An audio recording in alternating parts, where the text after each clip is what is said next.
I open a new chat. Explain the business. Again, here's what I sell. Here's what I decided last week. Here's the current state of everything.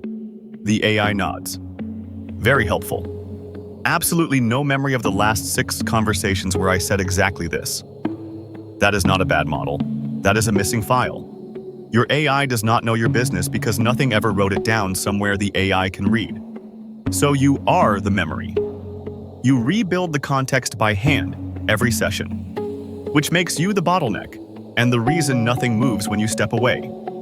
So I built the missing file, 1 page in Notion. Products, revenue, decisions, what is live, what is stuck. The AI reads it first, and we skip the part where I narrate my own company to a computer. It also has rules. 4 levels. Do this yourself, flag this first, draft this and wait, and for the love of God, never touch this. I added that last one after an incident. Here is what actually changes.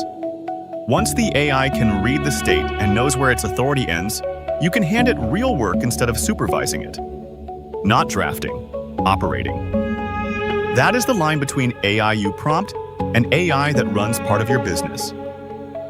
A smarter model does not get you across it. This layer does. There is a fake company loaded in, so you can break that one first. Works with Claude, ChatGPT, and Gemini. 10 minutes to set up. $39, 30-day refund.